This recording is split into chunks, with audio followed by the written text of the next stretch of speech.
Welcome to another day of Smoking with Joe. Today we're going to smoke a tomahawk steak, and then we're going to reverse sear it on the grill before we serve it. So stick around to the end, make sure you see how it all turns out, and we'll also be showing you a discount coupon code for some great deals at bradleysmoker.com.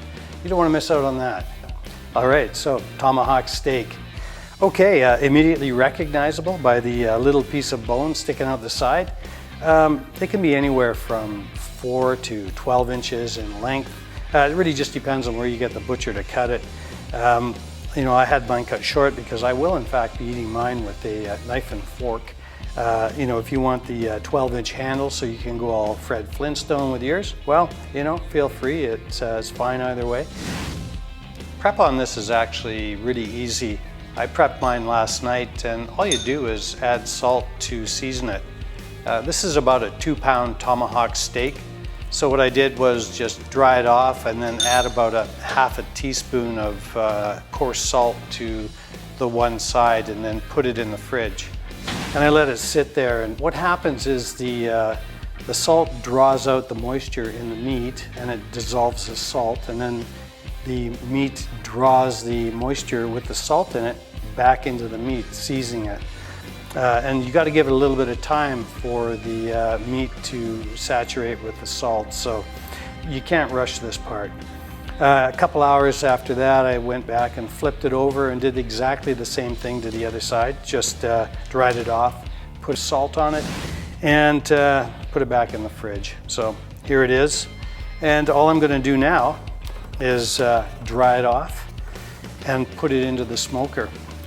And I'm putting it into the smoker cold because I don't want it to warm up in the smoker. I don't want it to cook over 125 degrees while it's in there smoking for the next 4 hours. So keep it cool. Okay, so this is going to be a really simple setup. Pop it in and give it a temperature of 150 degrees. Very slow cook. We'll give it 5 hours.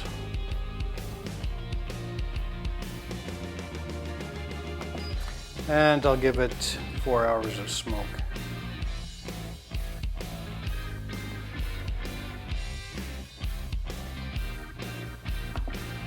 There we go. So all I'm going to do now is check the internal temperature of the tomahawk steak in a couple of hours and just monitor the rise in temperature within the next 4 hours. So that's all there is to it.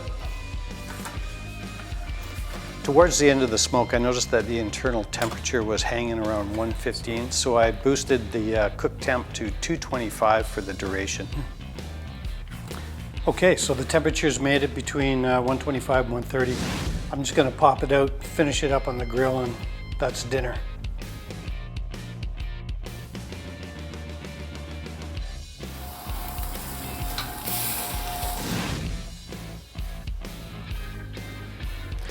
Well, I think that turned out quite perfectly, actually. The salting to begin with, to season it, definitely helped retain the moisture. It was a 4-hour smoke, and that actually put enough smoke onto the piece of meat so that when I seared it, I didn't lose a lot of it. So you still have that nice smoky back flavor underneath the sear, which is quite special, actually. And the salt, of course, helped bring up the flavor. It intensifies everything. And you probably noticed that I seared it up to an internal temperature of 135. Well, I like my steaks medium rare, and I didn't let it rest either. I think that's overrated. I like taking my steak right off the grill and eating it hot. Yeah, I would do this again in a heartbeat. So, as promised, here's the discount coupon code for some great deals at bradleysmoker.com. Make sure you get over there and check them out. This literally melts in your mouth. It's going to be a wonderful dinner tonight. We'll see you next time.